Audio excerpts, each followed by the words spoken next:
নূর সাহেবরা যখন আন্দোলন করেছেন, তারা যখন 2018 সালের আন্দোলনটাতে ছিলেন, সেই আন্দোলনটার একটা কাঠামো আমি বলতে পারি, সেটা হচ্ছে সরকারকে বলা, বিকজ এটা সরকারের আদেশের উপরে ছিল, সরকারের সেখানে ক্ষমতা ছিল, সংসদে জনপ্রতিনিধিরা আইনও পাশ করতে পারতেন, এই ধরনের অবস্থান ছিল, তারা সেটা চেয়েছে। আমি যদি সেটাকে ধরে নিই যে সেখানে এই সুযোগটা ছিল, আমার এখনকার প্রশ্ন হচ্ছে যে এই পুরো ব্যাপারটাতে কিন্তু সরকার হচ্ছে রেসপন্ডেন্ট, অর্থাৎ যখন এই পুরো সেই সময় যখন পরিপত্রটা জারি করা হয়েছে, জারি করার পরে সেটাকে চ্যালেঞ্জ করেছে কিন্তু একজন ইন্ডিভিজুয়াল, তিনি আদালতে গেছেন, তিনি না আন্দোলন করেছেন, তিনি না মারামারি করেছেন, তিনি কোর্টে গেছেন। মানে হাইকোর্টের কোর্টের রায়টা একটা সরকারের বিষয়, আদেশের বিপক্ষে গেছে, তাই বলছেন তো?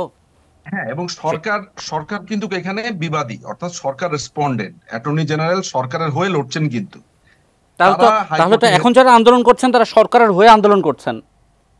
মানে হচ্ছে সরকারের হয়ে, মানে যুক্তি হয় সরকারের হয়ে আন্দোলন করছে, কারণ সরকার তো একই পক্ষে, সরকার তো বাতিল, আলটিমেটলি সরকার, সরকার যে পরিপত্র জারি করেছে 2018 সালের অক্টোবর মাসে, জি। সেইটা রিইনস্টেট করার জন্য, সেইটাকে আবার আগের জায়গাতে আনার জন্যই তো সরকার মামলাটা লড়ছে।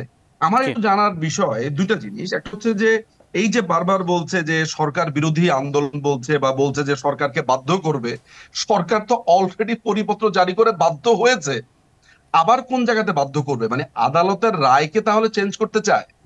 বাংলাদেশ কেন, সারা পৃথিবীর ইতিহাসে আন্দোলন করে একটা উচ্চ আদালতের রায়কে পরিবর্তন করা যায়, এইটা কেউ কখনো শোনেনি।